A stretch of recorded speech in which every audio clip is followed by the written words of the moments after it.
Dalam Alkitab ada dua kata kuasa yang berbeda. Paling tidak ada dua kata kuasa yang berbeda dalam Perjanjian Baru. Nomor satu, Matius 28 ayat 18. Matius 28 ayat 18. Maka Yesus mendekati dan berkata, kepadaku telah diberikan segala kuasa di sorga dan di bumi. Kata kuasa di sana menggunakan kata exousia.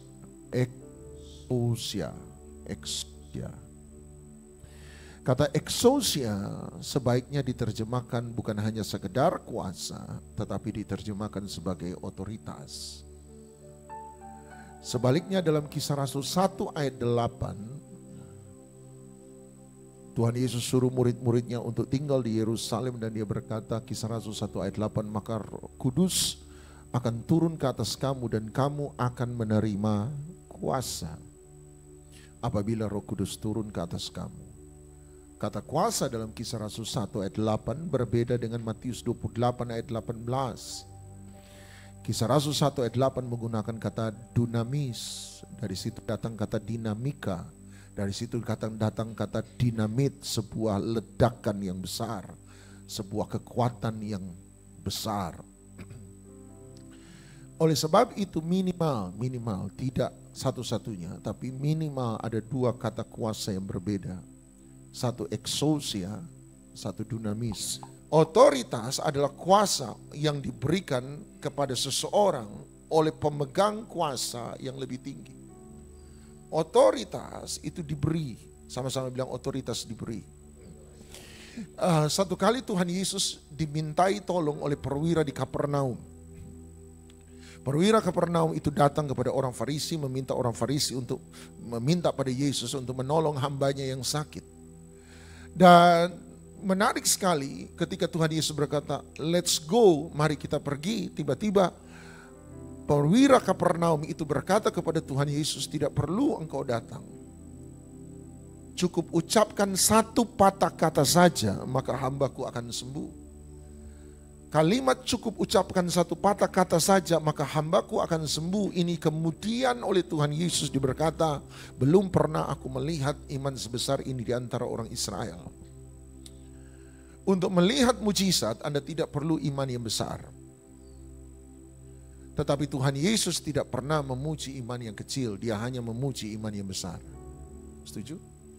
Untuk melihat mujizat tidak perlu iman besar, sebab Tuhan Yesus berkata, asalkan kamu punya iman sebesar, maka kamu dapat berkata kepada gunung ini untuk beranjak, maka gunung itu akan beranjak. Untuk melihat mujizat, kamu hanya butuh iman. Tidak peduli sekecil biji sesawi, sebesar biji sesawi, kamu tetap akan bisa melihat mujizat. Tidak ada alasan bagi orang percaya untuk tidak melihat mujizat. Sebab asalkan kamu punya iman, tidak peduli sebesar biji sesawi, kamu akan berkata pada gunung untuk beranjak, maka dia akan beranjak. Untuk melihat mujizat, Anda hanya butuh iman, tidak perlu iman yang besar. Sampai sini setuju? Tetapi Tuhan Yesus tidak pernah memuji iman yang kecil, dia hanya memuji iman yang besar. Setuju? Bukan berarti alasan, oh Tuhan Yesus karena iman sebesar biji sesawi, saya bisa bilang pada gunung ini beranjak, maka saya yang penting imannya sekecil sebesar biji sesawi terus. Dia tidak pernah memuji iman yang kecil, dia memuji iman yang besar. Salah satu iman besar yang dipuji oleh Tuhan Yesus adalah perwira Kapernaum, sebab dia berkata, asalkan engkau berkata satu patah kata saja, maka hambaku akan sembuh. Dan kemudian dia menjelaskan kenapa dia punya iman seperti itu. Kalau Anda baca, dia berkata begini kepada Tuhan Yesus. Ini menurut saya katakan pada Anda dulu. Menurut saya ini aneh ketika dia memulai penjelasannya dengan kalimat ini. Dia berkata, I am a man under authority. Sebab aku sendiri adalah seseorang yang ada di bawah otoritas. Baru kemudian dia melanjut dengan kalimat, dan di bawahku ada orang yang ada di bawah otoritasku. Aku berkata kepada orang ini go, dia pergi. Aku berkata pada orang ini come, datang, dia datang. Aku berkata pada orang ini do, lakukan, maka dia akan melakukan. Kalau saya jadi perwira Kapernaum, kalimat pertama I am a man under authority itu tidak diperlukan. Seharusnya saya berkata, saya percaya sepatah kata saja engkau ucapkan maka hambaku sembuh, sebab saya sendiri adalah seorang pemegang otoritas. Dan saya ngerti bagaimana otoritas bekerja, sebab di bawahku ada orang-orang yang di bawah otoritasku. Aku bilang datang, dia datang. Aku bilang pergi, dia pergi. Aku bilang kerja, dia mengerjakan. Dia tidak perlu menaruh kalimat pertama, I am a man under authority. Tidak perlu. Tapi kenapa dia taruh di situ I am a man under authority? Sebab perwira Kapernaum ini mengerti bahwa otoritas yang dia miliki itu adalah hasil dari pemberian seseorang yang ada di atas dia. I have authority, saya punya otoritas bukan karena apa yang saya lakukan. Saya punya otoritas bukan karena apa yang saya kerjakan. Saya punya otoritas sebab Tuhan memberi otoritas itu kepada. Makanya Tuhan Yesus berkata, kepadaku telah diberi segala kuasa. Makanya yang lalu saya berkata tidak ada sumber kuasa rohani dimanapun juga selain di dalam Tuhan Yesus Kristus. Dia yang memberi otoritas. Otoritas adalah sebuah pemberian. Ada orang yang diberi otoritas, ada orang yang mungkin dia tidak beri otoritas. Ada orang yang diberi otoritas terhadap 5 talenta, ada orang yang diberi otoritas terhadap 2 talenta. Ada orang yang diberi otoritas atas 2 talenta, ada orang yang diberi otoritas terhadap 1 talenta. Kenapa dia memberi masing-masing orang otoritas yang berbeda?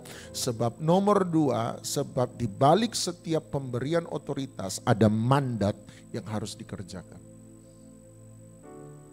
Setiap kuasa, setiap otoritas, sama-sama bilang otoritas, ada tujuan yang harus dicapai. 1 Samuel 15 ayat 1 sampai 3. 1 Samuel 15 ayat 1 sampai 3. Berkatalah Samuel kepada Saul, aku telah diutus oleh Tuhan untuk mengurapi engkau menjadi raja atas Israel umatnya. Oleh sebab itu, dengarkanlah bunyi firman Tuhan. Beginilah firman Tuhan semesta alam, aku akan membalas apa yang dilakukan orang Amalek terhadap orang Israel. Dan karena orang Amalek menghalang-halangi mereka ketika orang Israel pergi dari Mesir. Ayat 3. Jadi pergilah sekarang, kalahkanlah orang Amalek, tumpaslah segala yang ada padanya, dan janganlah ada belas kasihan kepadanya. Bunuhlah semuanya, laki-laki maupun perempuan, kanak-kanak maupun anak-anak yang menyusul, lembu maupun domba, unta maupun keledai. Lihat ayat 1. Samuel datang kepada Saul dan berkata begini, Tuhan telah mengutus aku untuk mengurapi engkau menjadi raja atas orang Israel. Tuhan mengurapi engkau untuk duduk di atas tahta, dan oleh karena itu dengarkanlah firman ini. Dan kemudian dia mulai memberi perintah. Dan ketika dia memberi perintah, salah satu perintah yang Tuhan berikan kepada Saul lewat Samuel, dia berkata, Tuhan mengurapi engkau menjadi raja. Tuhan menaruh engkau di atas tahta karena satu tujuan, supaya engkau menghalau musuh-musuh orang Israel. Salah satunya adalah, hal itu adalah Amalek. Sampai sini Anda setuju? Tuhan berkata, Samuel berkata, engkau jadi raja, engkau diurapi jadi raja, engkau diberi otoritas, sebab Tuhan punya tugas. Sama-sama bilang, urapan selalu ada tujuannya. Dia mengurapi seseorang bukan untuk dipamer-pamerkan, dia mengurapi seseorang untuk melakukan sebuah tugas. Dia bilang tugasnya adalah menghalau musuh-musuh Israel, salah satunya adalah Amalek. Hari ini tumpas Amalek. Tapi ayat 9, 1 Samuel 15 ayat 9, Alkitab berkata begini, 1 Samuel 15 ayat 9, tetapi Saul dan rakyat itu apa? Menyelamatkan.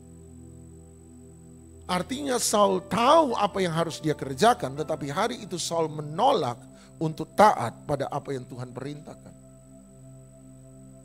Tuhan bilang kamu diurapi untuk sebuah tugas. Persoalannya adalah ketika kamu diurapi untuk sebuah tugas, kamu mau pengurapannya, engkau tidak mau tugasnya. Padahal dia mengurapi seseorang untuk mengerjakan sesuatu. Dan perhatikan ketika Saul mati, 2 Samuel pasal 1, 2 Samuel pasal 1. 2 Samuel pasal 1 ayat 1. Setelah Saul mati, 2 Samuel 1 ayat 1, setelah Saul mati dan ketika Daud kembali sesudah memukul kalah orang Amalek dan tinggal 2 hari di Siklak, maka datanglah pada hari ketiga seorang dari tentara dari pihak Saul dengan pakaian terkoyak-koyak dan tanah di atas kepala mereka. Ketika dia sampai kepada Daud, sujudlah dia ke tanah dan menyembah. Ayat 3. Bertanyalah Daud kepadanya, dari manakah engkau? Jawabnya kepadanya, aku berasal, aku keluar dari. Jadi dia pelarian, dia apa? Kalau lari dari tentara, desersi, dia lari desersi, dia berasal dari, dia lari dari tentara Israel. Dia desersi tentara Israel. Bertanyalah pula Daud kepadanya, apakah yang terjadi? Coba ceritakan kepadaku. Jawabnya, rakyat telah melarikan diri dari pertempuran. Bukan saja banyak dari rakyat yang gugur dan mati, tetapi Saul dan Yonatan anaknya juga sudah mati. Ayat 5. Lalu Daud berkata kepada orang muda yang membawa kabar kepadanya, bagaimana kau ketahui bahwa Saul dan Yonatan anaknya sudah mati? Orang muda yang membawa kabar kepadanya berkata, kebetulan aku ada di pegunungan Gilboa, maka tampaklah Saul bersandar pada tombaknya, sedang kereta-kereta dan orang-orang berkuda mengejarnya. Ketika dia menoleh ke belakang, dia melihat aku lalu memanggil aku dan aku berkata, ya Tuanku. Ayat 8, dia bertanya kepadaku, siapakah engkau? Jawabku kepadanya, aku seorang. 1 Samuel 15, Samuel berkata kepada Saul, Tuhan mengurapi engkau jadi raja untuk satu tugas ini. Engkau harus menghalau musuh-musuh Israel. Dalam hal ini 1 Samuel 15, orang Amalek. Bukan hanya 1 Samuel 15, Saul secara sadar menolak untuk mengerjakan alasan satu-satunya mengapa dia diurapi oleh Tuhan. Sebab dia berusaha menyelamatkan orang Amalek, dalam hal ini Agag dan para bangsawan dan kambing domba yang gemuk-gemuk. Tetapi kita temukan dalam 2 Samuel pasal 1, Saul bukan hanya mencoba menyelamatkan, ternyata Saul mengambil orang Amalek yang tersisa dan memasukkan mereka ke dalam bagian tentaranya. Sekarang Anda ngerti apa yang terjadi? Tapi tolong kembali bantu saya, 2 Samuel 1 ayat 1. Saul ketika menolak untuk melakukan apa yang Tuhan tugaskan untuk dia lakukan. 2 Samuel 1 ayat 1 ironis. Ketika Saul mati, kita temukan Daud sementara melakukan apa? Daud sementara melakukan apa? Mengalahkan orang Amalek. Sekarang saya mengerti kenapa Tuhan mengurapi Daud. 1, sebab Daud adalah orang yang berkenan di hati Tuhan. Saya memahami orang yang berkenan di hati Tuhan berarti orang yang mengerti hatinya Tuhan dan bersedia untuk melakukan apa yang menyenangkan hati.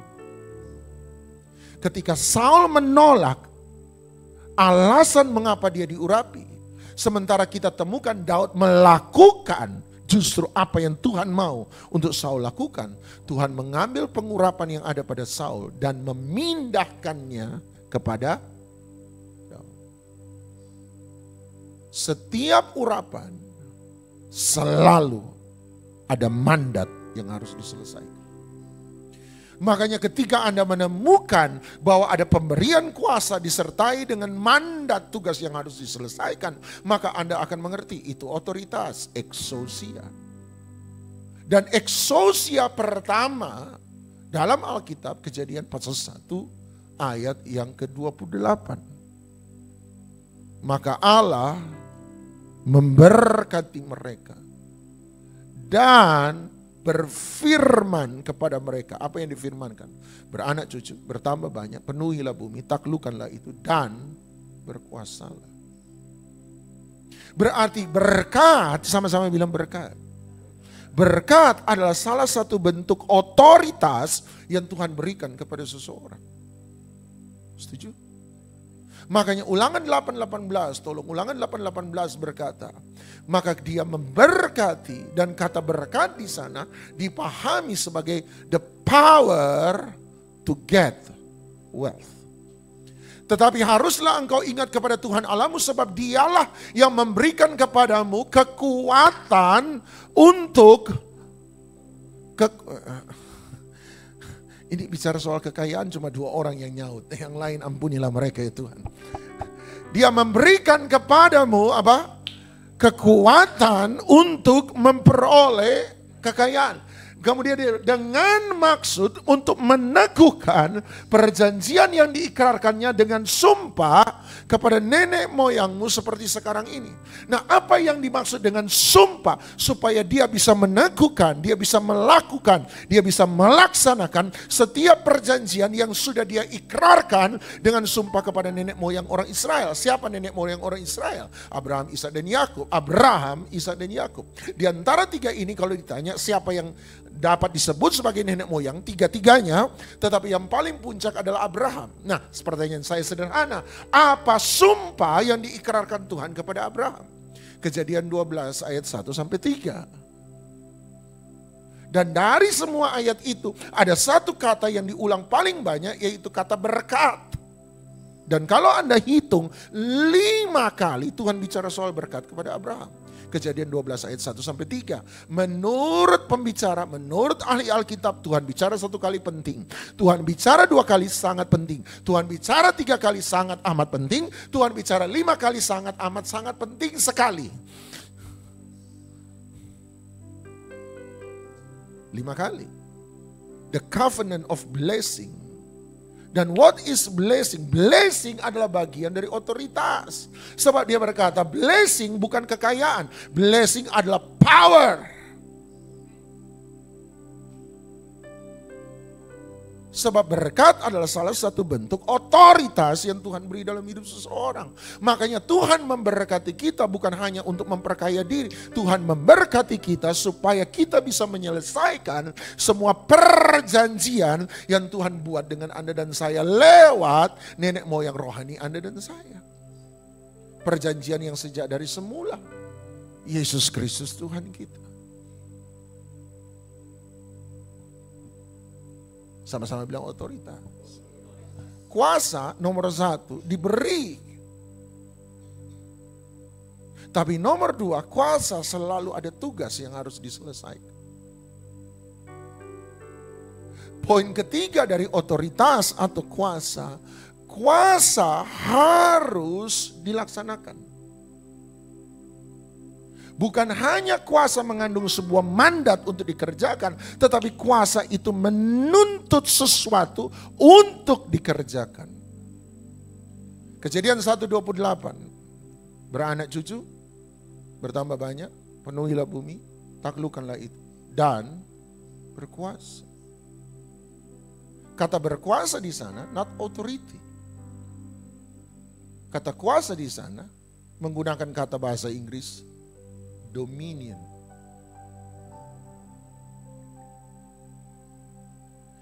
Otoritas yang Tuhan beri kepada seseorang dengan maksud supaya orang itu have dominion terhadap apa yang dia ingin kita kerjakan. Otoritas dia beri untuk menyelesaikan sebuah tugas. Tapi selama otoritas itu tidak pernah dilaksanakan, maka kita tidak akan pernah dominion.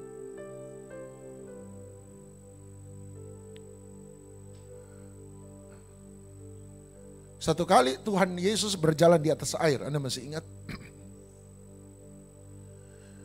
Dan waktu dia berjalan di atas air, murid-murid teriak, itu hantu, itu hantu, itu hantu. Dia berkata, tidak, ini Tuhan. Hantu dan Tuhan beda-beda tipis. Ya. Hurufnya sama, hanya diputar-putar. Dia berkata, aku ini Tuhan. Petrus kemudian nyahut dari perahu, kalau engkau benar-benar Tuhan, suruh kami berjalan di atas air.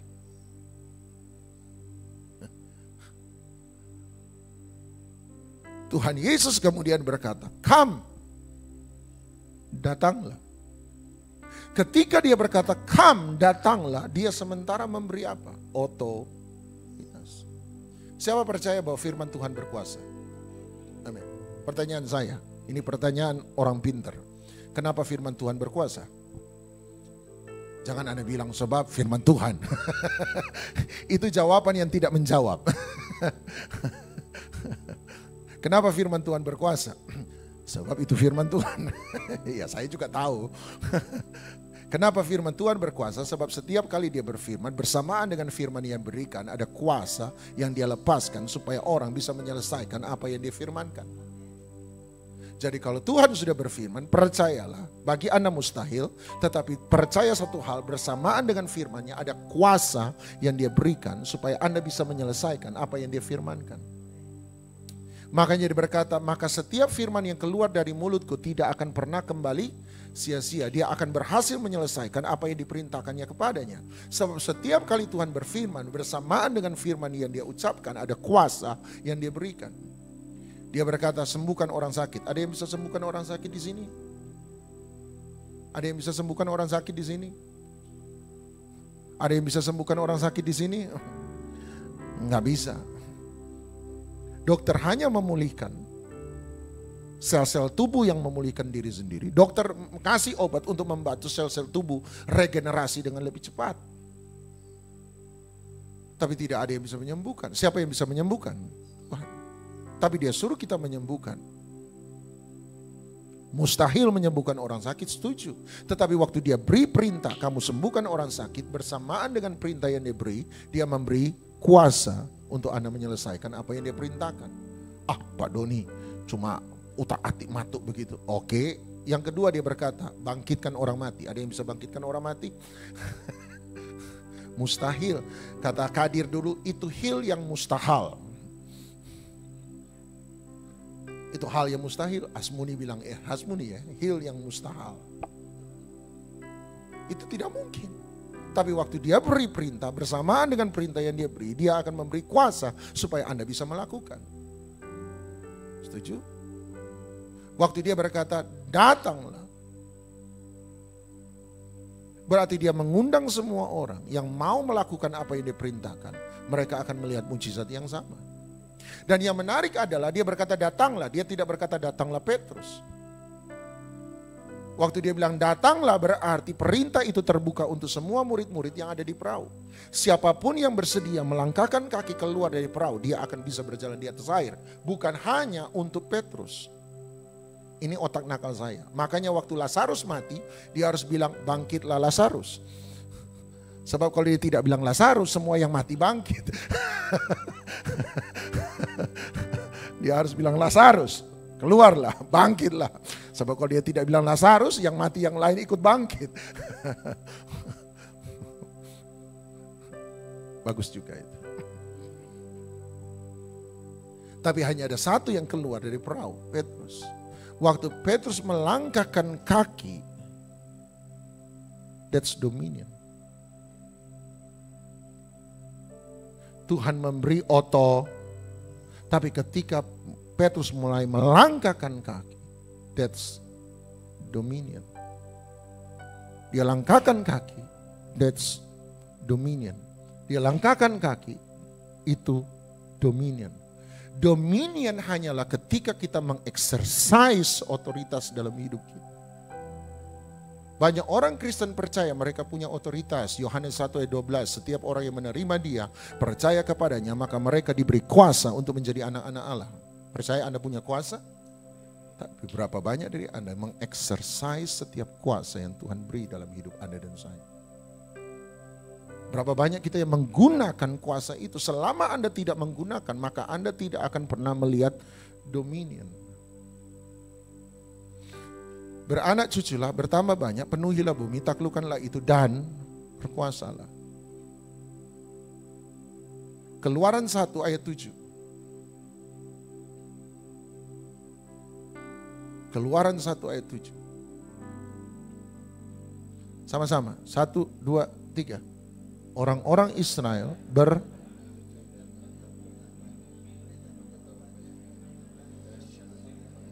Kejadian 1:28 bilang Tuhan berfirman kepada mereka, beranak cucu, bertambah banyak, penuhilah bumi, taklukkanlah itu, dan Keluaran 1 ayat 7, orang Israel tak terbilang jumlahnya, mereka dan dengan dahsyat berlipat ganda sehingga 5 dari 5 perintah Kejadian 1:28 dalam Keluaran 1 ayat 7 terpenuhi 3. Yang belum terpenuhi adalah menaklukkan dan berkuasa. Coba lihat Yosua pasal 18 ayat 1. Di Mesir mereka bertambah banyak. Beranak cucu bertambah banyak dan mulai memenuhi negeri itu.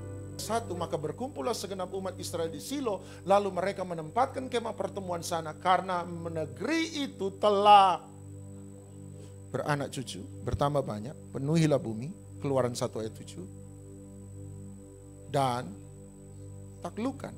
Taklukan adalah ketika mereka menguasai negeri. Makanya Tuhan berkata pada Yosua, kemanapun tapak kakimu berada, aku akan memberi negeri itu kepadamu. Selama Anda, kalau hanya beranak cucu bertambah banyak, penuhilah bumi, engkau belum akan melihat dominion. Dominion ketika kita mulai melangkahkan kaki, dan setiap tapak kaki ketaatan kita, itu akan membawa kita kepada penaklukan. Tapi takluk belum sampai pada dominion. Kapan dominion itu terjadi? 1 Raja-Raja 4 ayat 24. Anda tidak akan menemukan kata dominion dalam zaman Raja Saul. Anda tidak akan menemukan kata dominion dalam Raja Daud. Anda hanya akan menemukan kata dominion pada Raja Salomo. Sebab dia have dominion. Dominion is the term of the kingdom. Selama itu belum jadi kingdom, itu baru penaklukan. Sebab raja memerintah dengan 2 cara, to reign and to rule. Raja bertahta, sama-sama bilang bertahta, dan memerintah. Raja bertahta dan memerintah. Raja memerintah lewat otoritas yang dia miliki sebagai raja. Tapi raja bertahta menguasai lewat dominion. Makanya raja harus berperang, makanya yang lalu kita bicara soal peperangan. Kenapa bicara soal peperangan? Sebab kalau Anda tidak pernah melewati peperangan, Anda tidak akan pernah mengalami yang namanya penaklukan dan berkuasa, dominion. Yang Tuhan beri pada Adam sejak dari semula hanyalah tapi dia mau ketika dia memberi otoritas, kita harus sampai pada bukan dominion. Pak Guana pernah berkata, bagus sekali, Tuhan memberi kepada kita benih, tetapi dia selalu menuntut kita memberi dia buah. Otoritas benih.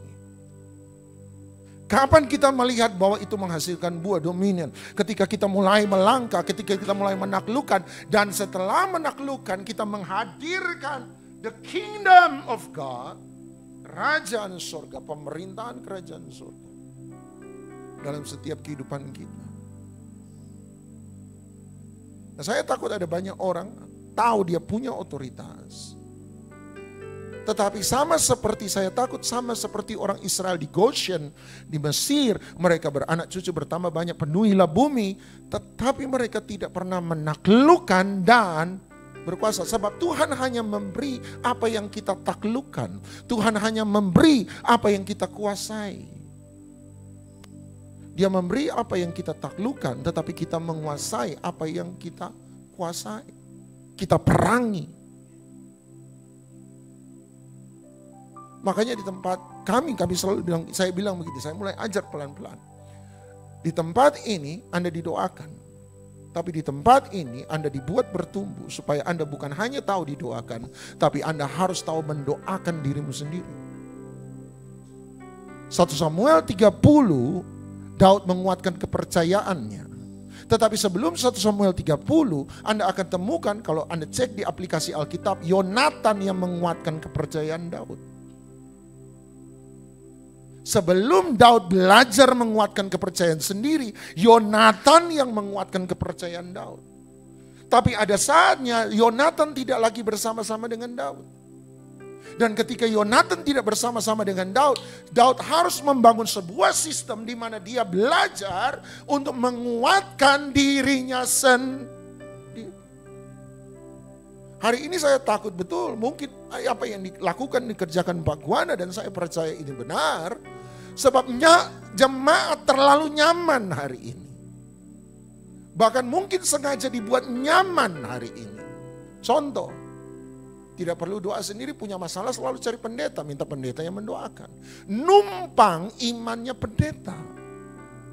Makanya saya bilang, mentalitas tumbal itu masih ada seringkali. Ngerti tumbal? Waktu lihat Tuhan muncul di puncak Gunung Sinai, mereka bilang kami takut kalau kami naik kami mati. Kurang ajarnya adalah mereka bilang kami tidak mau naik ke atas sebab kami takut kami mati. Mereka bilang kamu saja yang naik ke atas. Artinya Musa jadi. Kamu sendiri bilang kamu takut kamu mati. Kenapa kamu suruh orang lain suruh naik supaya mati? Makanya jemaat tidak mau doa panjang-panjang kan. Suruh pendeta yang doa panjang-panjang kan. Jemaat tidak mau puasa suruh pendeta yang puasa kan. Jemaat tidak mau punya hubungan pribadi dengan Tuhan, suruh pendeta yang punya hubungan pribadi dengan Tuhan kan. Supaya kalau Anda punya masalah, Anda punya tumbal. Suruh pendeta yang mendoakan. Makanya jemaat cari pendeta sakti itu masih ada sampai hari ini. Bukan masih ada Pak, banyak Pak. Kenapa? Sebab kita tidak pernah membangun sebuah sistem rohani di mana kita membangun diri sendiri. Kalau kamu bisa mendoakan dirimu sendiri, maka kamu akan belajar untuk mendoakan orang lain. Dominion. Jemaat nyaman hari ini. Tidak perlu cari pewahyuan pribadi. Nunggu renungan harian dari pendeta. Saya tidak anti renungan harian, tapi saya tidak pernah menaruh pertumbuhan rohani saya pada renungan harian pendeta. Kalau ditanya, sudah baca Alkitab? Sudah. Kapan? Tadi. Waktu apa? Baca renungan harian di grup WA. Makanya kalau Anda kasih pemberitahuan saya di grup WA, tidak pernah saya baca. Cuma tekan, muncul semua, saya keluar, hapus. Yang penting tanda notification sudah belum dibaca, terhapus sudah. Jangan-jangan jemaat memang sengaja dibuat nyaman supaya Anda dan saya dipaksa untuk bergantung kepada orang. Anda harus bisa mendoakan dirimu sendiri. Daud menguatkan kepercayaan. Hanya ketika dia menguatkan kepercayaan, maka dia bisa menaklukkan. Dan waktu dia bisa menaklukkan, dia bisa menguasai. Ada banyak orang hanya sampai pada otoritas.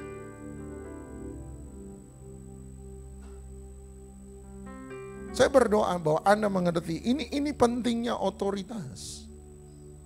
Dia memberi otoritas sebagai sebuah benih, tetapi otoritas itu harus dipakai, otoritas harus dipergunakan, otoritas harus dikerjakan supaya kita bisa have dominion. Kita menaklukkan dan kita menguasai. Bukan hanya beranak cucu bertambah banyak dan penuhilah bumi.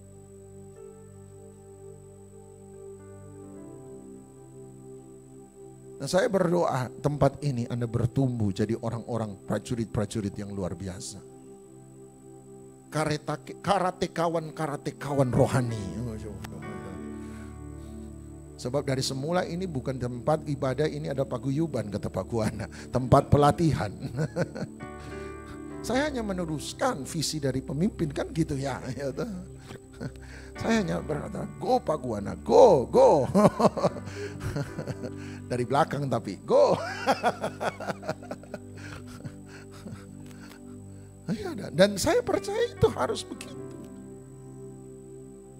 Anda berdoa dari posisi otoritas, Anda tidak berdoa dari sisi menaklukkan atau dari posisi dominion. Tahu beda antara reign dan rule? Memerintah dan berkuasa, Anda tahu? Raja itu bukan hanya memerintah, dia berkuasa. Contoh paling gampang, lihat Inggris. Inggris adalah negara kerajaan, setuju? Tapi tidak sepenuhnya kerajaan. Kenapa tidak sepenuhnya kerajaan? Sebab yang mengatur seluruh aktivitas pemerintahan bukan ratu, hari ini Raja Charles, bukan raja yang duduk di atas tahta. Yang mengatur seluruh pemerintahan adalah Perdana Menteri Inggris, betul? Berarti yang rules itu bukan Raja Charles. Yang rules, yang memerintah itu Perdana Menteri. Tapi yang berkuasa atas tanah di Inggris, yang berkuasa atas pemerintahan di Inggris adalah raja. Dia menguasai. Dia reign, dia bertata, tapi dia tidak rules. Padahal syarat untuk kerajaan harus dua, reigns and rules. Kalau mau lihat, ya lihat Vatikan. Sebab Paus yang mengambil keputusan, bukan hanya bertahta, tapi Paulus mengambil kekuasaan untuk memerintah. Nangkap maksud saya? Hari ini ada banyak orang Kristen hanya tahu berkuasa dari sisi apa? Karena kemenangan Kristus dalam kita. Tapi nggak pernah tahu menguasai, tidak pernah berperang, tidak pernah dominion, maaf. Dia hanya bisa memerintah, tapi tidak pernah mengerti arti berkuasa. Padahal orang tidak bisa memerintah kalau belum berkuasa. Orang tidak bisa jadi raja sepenuhnya kalau dia belum berperang mengalahkan musuh-musuhnya. Setuju maksud saya? Ngerti maksud saya? Kalau kamu cuma jadi raja karena warisan, kamu bisa disikut kanan, disikut kiri. Makanya banyak kerajaan hancur dalam sejarah umat manusia, bukan karena musuh di luar, tetapi karena musuh di dalam. Terjadi perebutan kekuasaan. Sebab untuk memerintah, dia cuma terima warisan otoritas. Tetapi kekuasaan penuh baru dia dapatkan ketika dia bisa mengalahkan musuh-musuhnya. Makanya ketika raja mau memerintah, dia bunuh, dia kalahkan semua orang yang berpotensi menjadi lawan. Itu yang terjadi waktu Salomo mau naik jadi raja. Betul kan? Daud menyuruh Salomo untuk bunuh beberapa orang kan?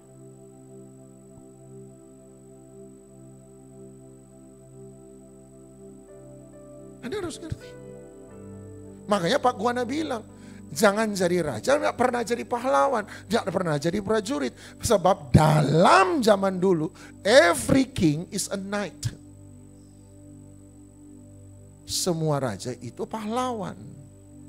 Makanya sampai hari ini semua presiden adalah pemegang kekuasaan tertinggi untuk seluruh angkatan bersenjata. Setuju? Tapi kan kita banyak jadi presiden sipil kan sebenarnya. Nggak pernah perang tapi menguasai tentara. Makanya dikertak sama negara lebih besar bisa takut. Keuntungan dari presiden militer adalah dia sudah pernah mengalami peperangan. Ketika dikertak dia nggak pernah takut. Kita ini seringkali punya otoritas tapi kalah karena digertak setan. Bilang sama sebelah, pernah digertak setan? Doa dalam nama Yesus, sembuh. Tambah parah. Oh Tuhan, tolong. Maka periksa ketika iblis, setan berhadapan, roh jahat berhadapan dengan Yesus. Mereka beg, memohon, mengemis. Sebab mereka tahu siapa yang berkuasa. Tapi anak-anak Tuhan berdoa bukan dalam posisi pengemis. Dia berdoa dalam posisi sebagai anak raja. Dia ngerti otoritas. Dan dari otoritas dia melangkah to have dominion. Dan hari ini saya percaya bukan hanya punya otoritas, tapi kita punya dominion. Sama-sama bilang, saya punya otoritas sebagai anak-anak raja. Tapi saya harus pakai otoritas itu supaya saya menguasai segala sesuatu bersama-sama dengan Tuhan. Dan saya berdoa Anda mulai punya iman yang besar keluar dari perahu hidup Anda. Badai, jangan pernah kena gertaknya setan. Petrus mulai tenggelam karena gertakan daripada iblis. Gertakan daripada badai. Dia sudah mulai dominan. Dominan dalam keluarga, dominan dalam rumah tangga. Tiba-tiba mungkin dominan dalam pekerjaan dia tidak bisa lakukan. Sebab dia mulai digertak oleh badai. Dan dia mulai tenggelam. Setiap langkah yang engkau ambil, saya percaya adalah mujizat demi mujizat. Dan setiap langkah kaki yang engkau ambil dalam bidang-bidang kehidupan Anda, dia berkata, aku akan memberikannya kepadamu.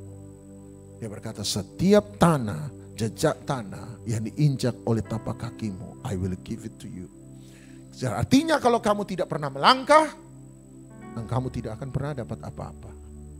Bagus sekali Reinhard Bonnke bilang, Tuhan berjanji mulai dari batas laut sini sampai ke sungai Efrat. Itu adalah batas untuk Israel. Anehnya adalah sungai Efrat itu miring. Diagonal. Pertanyaannya, batas Israel dari Efrat di sini, ujung sini, atau Efrat sini. Sebab jumlah wilayah segitiga ini gede. Kalau Anda terus sampai di Efrat, Iran dan Irak termasuk. Yordania, Iran dan Irak masuk dalam wilayah Israel. Gede. Tapi yang mana yang dia janjikan? Sungai Efrat yang ujung sini atau sungai Efrat ujung ini miring soalnya. Jawaban Reinhard Bonnke jawabannya adalah sejauh kamu melangkah. Kalau kamu melangkah cuma sampai sini, hanya sampai sini yang Tuhan beri. Kalau kamu melangkah terus sampai sini Tuhan akan beri. Sejauh engkau melangkah. Sebab kita hanya menerima bukan otoritas, tapi kita menerima apa yang kita have dominion di atasnya. Yang saya surprise, kalau tadi ada kata rule sama reign, itu kita katanya kan. Bukan hanya kita, yang saya miss adalah bahkan Yesus tidak langsung jadi Tuhan. Dia Allah sejak awal. Tetapi dia menerima nama di atas segala nama. Tadi itu Matius 28. Karena dia berperang dan menyelesaikan. Kalau Yesus saja enggak terima take it for granted. Bukan karena Bapa pelit. Tapi karena itu aturan main kerajaan. Jadi kalau seperti itu, ya kenemenan kalau kita minta Bapa itu take it for granted. Yesus aja tidak menerima take it for granted. Pikirin. Kapan dia menerima nama dia segala nama? Filipi 2. Setelah dia taat sampai mati. Makanya anak domba bukan hanya dia berhak, dia layak. That's the pattern of kingdom. Kita gak bisa escape. Saya udah mengerucut sampai kerajaan itu cuma 2. Dia jadi anak yang putra, itu artinya dia jadi penyembah imam dan raja. Saya tadi diingatkan waktu nyembah, kita meyakini, kita mulai belajar meyakini ibadah perjanjian baru. Bukan tabernakal Musa atau Salomo, tapi Daud. Apa itu? Everyone has a promise. Everyone has a right to find out their destiny. Itulah bedanya perbudakan dengan kemerdekaan. Saya khawatir banyak paradigma namanya Injil justru membawa orang pada perbudakan. Karena disampaikan dalam pattern agama. 5 jawatan diberikan. Bukan hanya tadi itu. Kita hanya tahu otoritas tadi istilahnya. Tapi untuk teraktivasi. Aktivasi itu gak akan terjadi tanpa proses dan action. Amin. Kita gak bisa escape. Anda mau masuk kerajaan, ya pilihannya jadi imam atau raja. Kalau bertumbuh. Kalau seorang anak itu tumbuh, pilihannya cuma 2. Jadi perempuan atau laki-laki. Nggak boleh jadi LGBT atau jadi anak terus. Simple. Karena naturnya manusia jadi pria dan wanita. Nggak ada lain. Ini berita harus masuk dalam-dalam.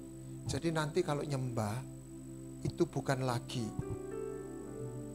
tadi itu yang disampaikan, hanya tunggu didoakan. Ada saatnya juga, ya. Tetapi,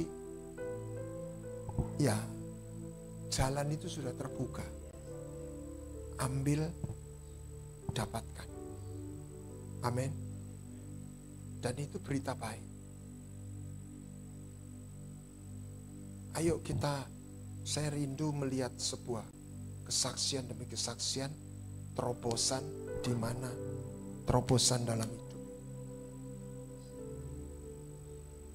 Supaya benih ilahi, supaya anak Raja Wali itu sadar menemukan kerajawaliannya.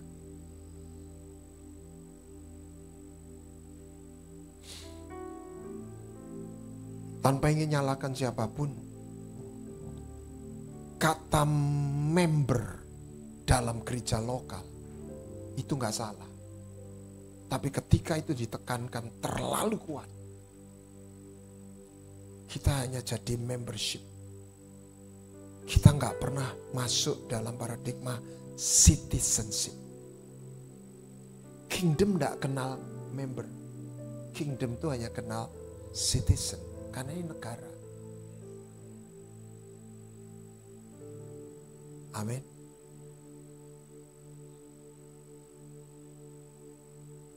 Ayo kita jadikan iman itu bukan lagi sekedar terus cerita, tapi mulai dari awal, mulai step by step. Saya minta waktu. Di tengah kita anak yang disayang sama Pak Yunus, Yemima, dan saya percaya bapaknya begitu bangga dapat dia sekolah di Taiwan dan dapat kasih karunia, dan kemarin sudah cerita sharing di Changing Life. Saya kepingin dia bisa cerita singkat aja bagaimana ada kasih karunia. Bapaknya boleh dampingi supaya tidak derdek ya. Silakan. Ya, shalom Om dan Tante semuanya. Shalom. Jadi nama saya Jemima Luisa dan saya karena berkat Tuhan saat ini sedang berkuliah di NTHU Taiwan jurusan Business Management. Jadi sejak kecil saya sudah bermimpi untuk berkuliah di luar negeri, dan hal yang memotivasi saya untuk berkuliah di luar negeri, saya suka cara pandang orang-orang di luar negeri, dan juga sejak kecil saya itu suka bahasa Mandarin, sehingga saya merasa kalau misalnya kuliahnya tidak menggunakan bahasa Mandarin gitu, bakal eman gitu. Nah, sampai di saat saya kelas 12, di mana itu adalah waktu-waktu penting untuk decide mau kuliah di mana dan juga jurusan apa. Nah, saya itu sebenarnya bingung banget, dan juga saya juga terus berdoa gitu sejak kecil sama Tuhan. Tuhan, saya ingin kuliah di luar negeri kalau bisa. Nah, saat itu waktu itu Juli sedang ada pendaftaran di Ubaya itu buka. Dan saya daftar sebagai backup plan saya, dan ya jadi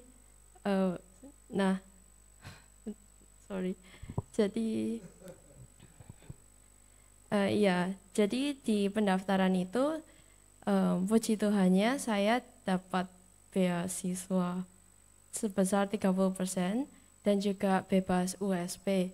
Tetapi hal yang bikin saya agak Tuhan, sebenarnya saya tuh masih pingin di luar negeri gitu. Nah, waktu itu kebetulan ada pameran dari Universitas Erlangga tentang pendaftaran di Universitas Taiwan gitu. Dan saya ajak papa mama saya untuk ke situ. Dan waktu itu saya seperti tertarik gitu dengan universitas-universitas yang ada di sana. Nah, setelah pulang dari Universitas Erlangga itu, papa saya itu kebetulan ada teman yang anaknya itu kuliah di Taiwan. Dan beliau itu memperkenalkan kepada kita seseorang yang bernama Suk Budiman. Jadi dia itu adalah alumni dari Taiwan yang diutus untuk pemerintah Taiwan agar membantu bagi siswa-siswa yang ingin berkuliah di Taiwan.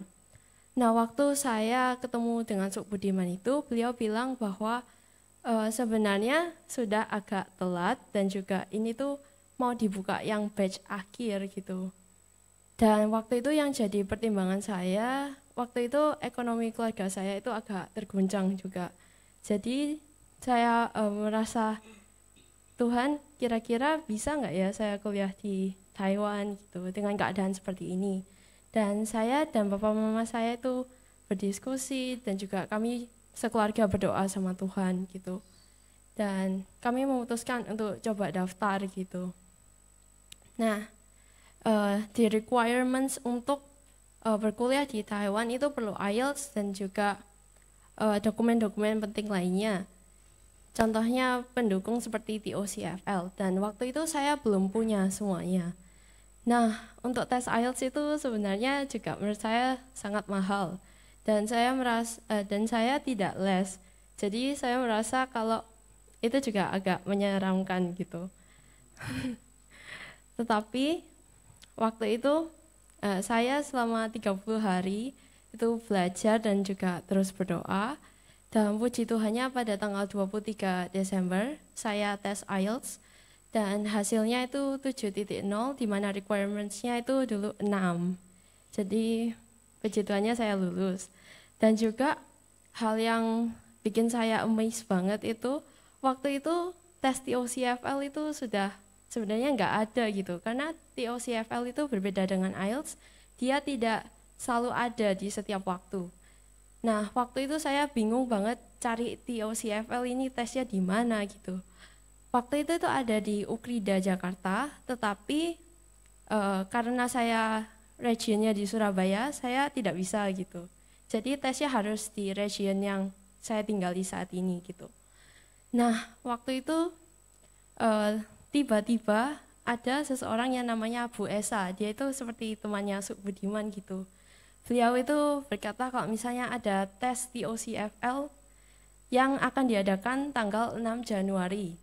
Nah, di mana pendaftaran pengumpulan dokumen itu terakhir itu 8 Januari. Nah, jadi saya sangat amazed banget waktu itu saya diberi kesempatan untuk tes gitu sama Tuhan. Nah, dan karena itu adalah tes awal dan juga akhir, maksudnya kayak sekali saja saya bisa ikut tes itu.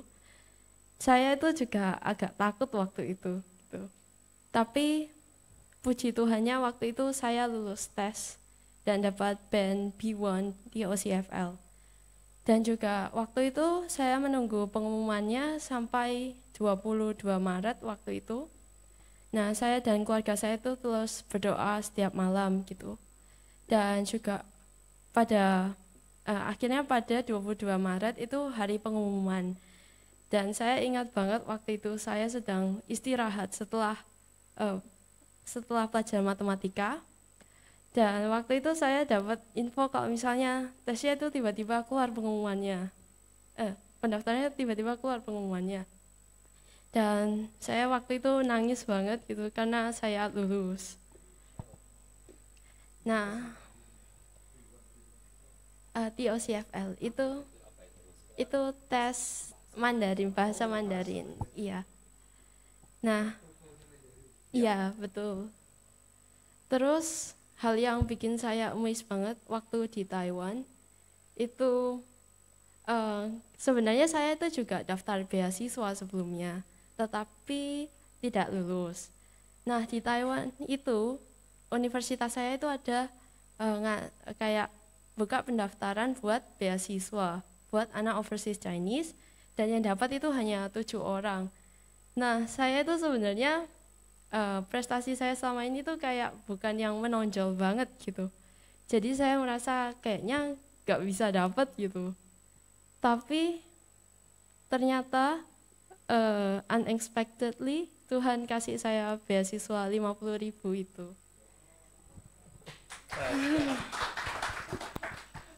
Dan satu hal lagi, waktu semester 1 itu ada hal yang menurut saya itu tidak terduga juga. Jadi waktu itu saya ada satu kelas yang namanya College Life Planning and Design, dan saya tidak sengaja terlambat ke kelas itu.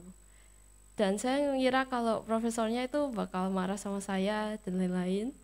Tapi ternyata enggak, malah dari kejadian itu entah bagaimana profesor itu bisa nawarin saya untuk jadi teaching assistant di semester berikutnya. Dan ya itu semua karena berkat Tuhan. Jadi di semester berikutnya, semester 3 nanti saya juga dipercaya 2 kelas sama profesor itu. Ya, mungkin saya tambahkan sedikit aja. Jadi Jemima ini adalah anak saya yang pertama. Saya punya 2 anak, satu yang cowok. Dia adalah anak yang paling persisten ketika dia ngomong tentang cita-citanya. Jadi saya kalau jemput dia sekolah naik motor itu dari sejak kelas 1 SD dia selalu ngomong, "Pak, satu saat saya kalau pengen kuliah ke luar negeri." Saya cuma bilang iya, berdoa saja. Karena saya tahu kalau biaya kuliah keluar itu kan pasti tidak murah.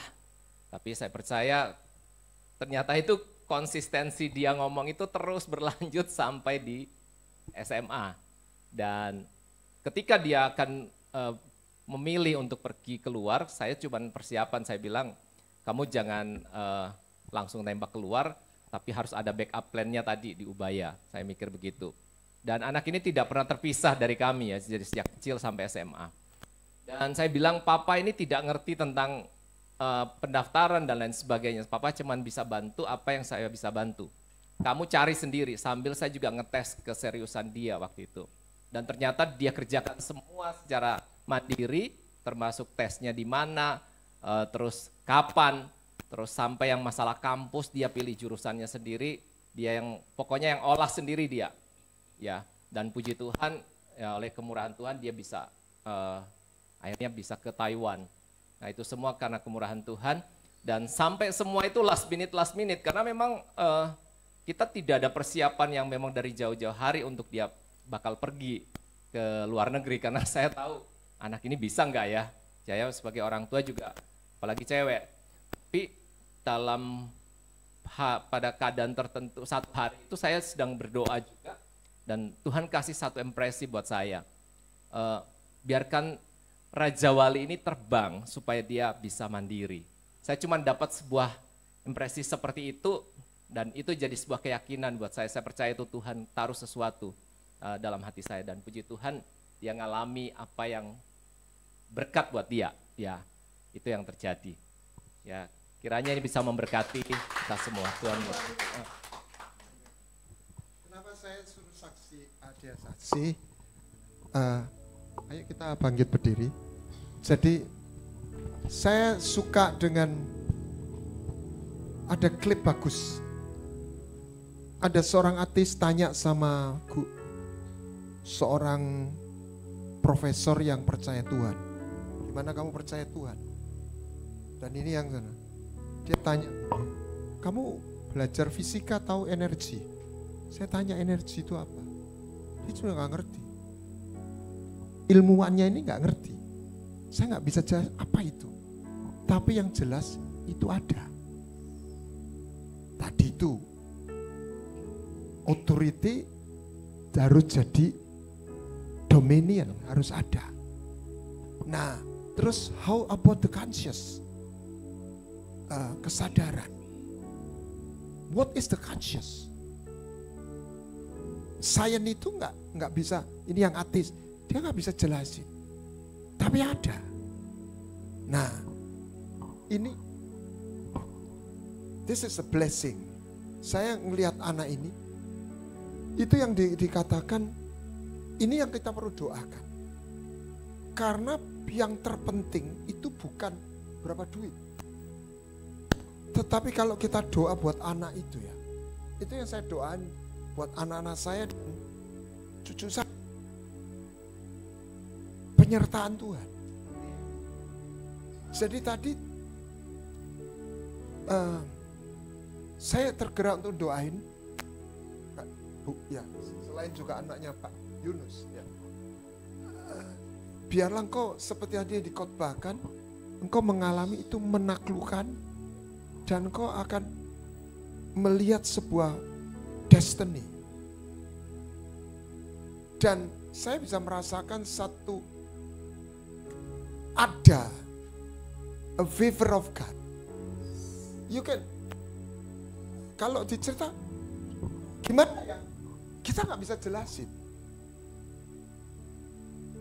Favor itu bisa hilang, bisa bertambah. Karena perilaku kita dan ketekunan kita. Nah, minta, apa yang diminta Musa kepada Tuhan? Kiranya aku mendapat kasih karunia. Anda yang bergumul soal keuangan, soal apa, hal yang pertama bukan uangnya itu.